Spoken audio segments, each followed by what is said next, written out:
Good afternoon all of students. आज की online कक्षा में स्वागत है सभी स्टूडेंट्स का। हमारा जो रिवीज़न सेशन अब प्रारंभ हो रहा है, तो उस रिवीज़न सेशन में हम लोग समाजशास्त्र थर्ड ईयर के अंतर्गत सेकंड पेपर की फर्स्ट यूनिट से हम लोग रिवीज़न प्रारंभ कर रहे हैं, जिसमें हम सबसे पहले सामाजिक अनुसंधान को ले रहे हैं, पहला टॉपिक।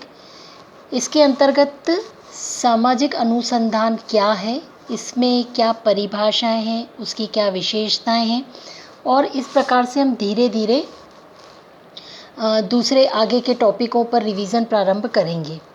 तो सबसे पहले हम देखेंगे सामाजिक अनुसंधान का अर्थ क्या है। सामाजिक अनुसंधान एक प्रकार से जिसे हम शोध भी कहते हैं, या हम किसी वस्तु की खोज है उसके लिए तो नहीं कह सकते, लेकिन अनुसंधान का सीधा सीधा अर्थ है किसी भी शाखा से जब हम उसका गहन अध्ययन करते हैं तो उसे हम शोध कहते हैं। और हम उसको सही तरीके से परिभाषित करें तो वो यह होगा कि शोध जो है या सामाजिक अनुसंधान है वह क्या है, एक क्रमबद्ध और वैज्ञानिक प्रणाली या विधि है जिसके द्वारा सामाजिक घटनाओं के विषय में एक नवीन ज्ञान प्राप्त किया जाता है। यानी कोई भी जो घटनाएं हो रही हैं, समाज में घटनाएं हो रही हैं, उससे नया ज्ञान प्राप्त होता है। और या फिर जो घटनाएं हो चुकी हैं, जिनको हम खोज चुके हैं, उस विद्यमान ज्ञान की परिष्कृत करके उस विभिन्न घटनाओं से उसके संबंध, पारस्परिक संबंध स्थापित करके उसके आधार पे जो उपलब्ध सिद्धांत हैं उनकी पुनर्परीक्षा भी करना यह शोध के अंतर्गत आता है। तो सामाजिक घटनाओं के विषय में जो नवीन ज्ञान की प्राप्ति के लिए प्रयोग की जाने वाली विधि है वो वैज्ञानिक विधि सामाजिक शोध कहलाती है।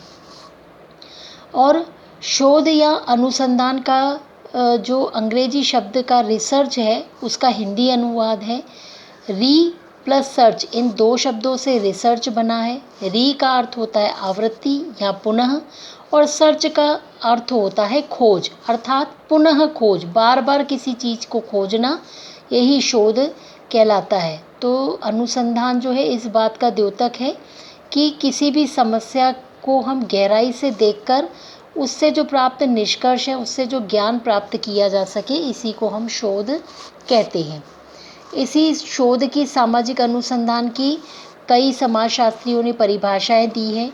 जैसे यहाँ पर हम पीवी यंग के अनुसार परिभाषित देखें तो सामाजिक शोध एक वैज्ञानिक योजना है जिसका उद्देश्य तार्किक तथा क्रमबद्ध पद्धतियों के द्वारा नवीन तथ्यों या पुराने तथ्यों की पुनः परीक्षा एवं उनमें पाए जाने वाले अनुक्रमों, अंतर संबंधों, कारण सहित व्याख्याओं तथा उनको संचालित करने वाले स्वाभाविक नियमों का विश्लेषण करना है।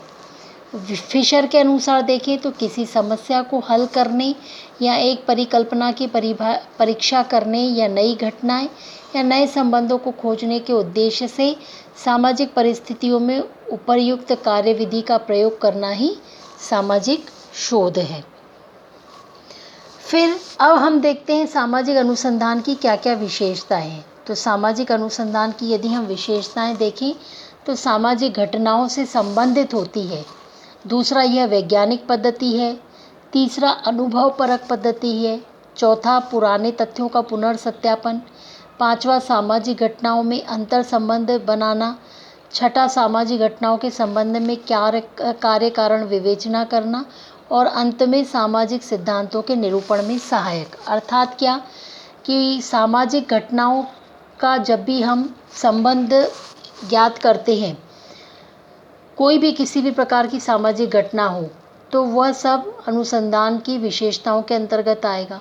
चूँकि अनुसंधान को हम वैज्ञानिक पद्धति इसलिए कहते हैं कि इसके अंतर्गत जब भी कोई घटना है हम उसका वैज्ञानिक विधि का प्रयोग करके, अर्थात हम उसका पहले अवलोकन करते हैं, उसका निरीक्षण करते हैं, उसका क्रमबद्ध पद्धति से परीक्षण करते हैं, फिर उस तथ्यों का विश्लेषण करते हैं, फिर उन प्राप्त तथ्यों का सारणीयन करते हैं, फिर कहीं हम किसी उस पे निष्कर्ष पर पहुंचते हैं। तो जिस प्रकार विज्ञान में हम प्रयोगात्मक विधि अपनाकर किसी का निष्कर्ष निकालते हैं, उसी प्रकार हम सामाजिक घटनाओं का भी वैज्ञानिक पद्धति के अनुसार अवलोकन, निरीक्षण, परीक्षण करने के बाद में तथ्यों का एकत्रीकरण करने के पश्चात, क्रमबद्ध ज्ञान प्राप्त करने के बाद, जब हम उसका विश्लेषण करने के बाद किसी निष्कर्ष पर पहुंचते हैं, फिर किसी सिद्धांत का निरूपण किया जाता है उस घटना से संबंधित, तो फिर हम उसे वैज्ञानिक विधि कहते हैं।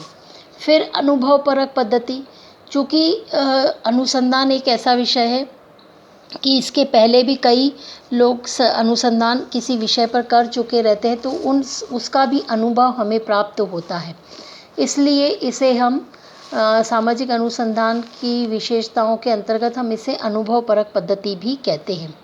इसके अंतर्गत पुराने तथ्यों का पुनर्सत्यापन होता है। तो जो पुराने तथ्य पुराने समय में सत्यापित थे, लेकिन उन्हीं तथ्यों का वर्तमान समय में कितने प्रकार से वो लागू हो रहे हैं, उनका पुनर्परीक्षा करने के पश्चात वही सिद्धांत यदि आज वर्तमान समय में भी लागू होते हैं, तो उन पुराने तथ्यों का हम पुनर्सत्यापन कर सकते हैं।